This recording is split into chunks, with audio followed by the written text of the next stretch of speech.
Falar agora com Délio Rocha, que está acompanhando o trabalho da Polícia Federal Brasil afora e hoje com prisões em Minas Gerais e outros estados da Federação e gente grande presa, hein? Délio Rocha de Brasília teve prisão até aí onde você está, no Distrito Federal. Délio, boa tarde. Joelson Jordani, boa tarde para você, boa tarde ao Elivaldo, boa tarde a todos.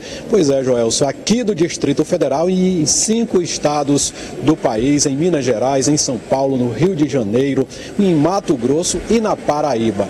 Isso, Joelson, um dia depois que a Polícia Federal fez uma grande operação no Rio de Janeiro, cumprindo mandados de prisão contra 10 deputados estaduais do Rio, isso ontem, e hoje essa operação aí também volta a focar políticos e empresários com envolvimento no mundo político, Joelson. Essa operação, batizada de Capitu, é mais um desdobramento da Lava Jato e desta vez tentou cumprir 63 mandados de busca e apreensão e 19 mandados de prisão.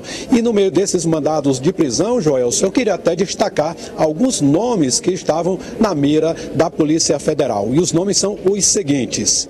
Teve o vice-governador de Minas Gerais, Antônio Andrade, do MDB, que foi preso hoje pela manhã.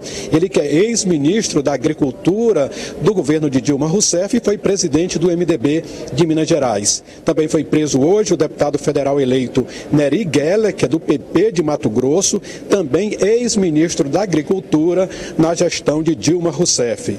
Olha, Joel, se teve mandado de prisão contra o ex-deputado e ex-presidente da Câmara, Eduardo Cunha, do MDB, só que ele já se encontra preso no Paraná.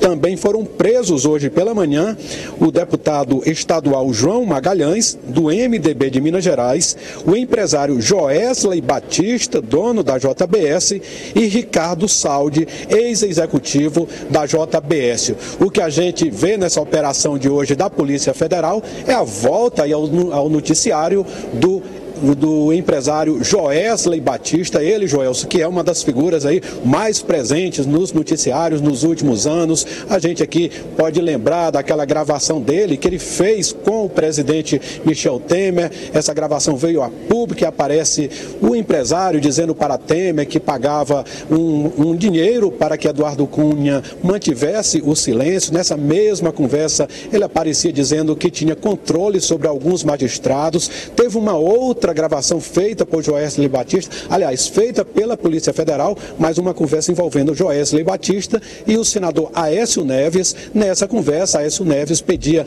2 milhões de reais para o empresário. Isso até depois motivou uma ação contra o senador Aécio Neves. E agora, nessa operação de hoje da Polícia Federal, o Joesley Batista, o empresário da JBS, é acusado mais uma vez de corrupção passiva, aliás, ativa. Ele seria o principal patrocinador de um esquema criminoso que atuava no Ministério da Agricultura e que tinha ramificações aqui na Câmara Federal. Somente aí para um servidor, Joelson, do Ministério do Trabalho, aliás, da Agricultura, Joesley Batista pagava por mês 250 mil reais de propina, informações da Polícia Federal, e segundo a polícia, esse dinheiro era distribuído ali com outros servidores do Ministério. Mas no total, a JBS teria pago nesse esquema mais de 15 milhões de reais. Joelson. Tá aí Délio Rocha trazendo as informações para nós. Délio, a propósito, o presidente Jair Bolsonaro está fazendo já as definições, as escolhas da sua equipe futura, tem cargos para indicar, para nomear, e tem alguns que dependem de indicação política, outros não. Como é que ele está administrando isso? Tem uma lista de 6 mil cargos aí, Brasil afora, Délio, para serem indicados agora? Isso mesmo, Joelson. Olha, mas antes eu queria até lembrar que durante a campanha, há uma semana do segundo turno, o deputado Onyx Lorenzoni, que é o futuro ministro da Casa Civil de Jair Bolsonaro, disse que no governo de Jair Bolsonaro seriam cortados até 25 mil cargos comissionados.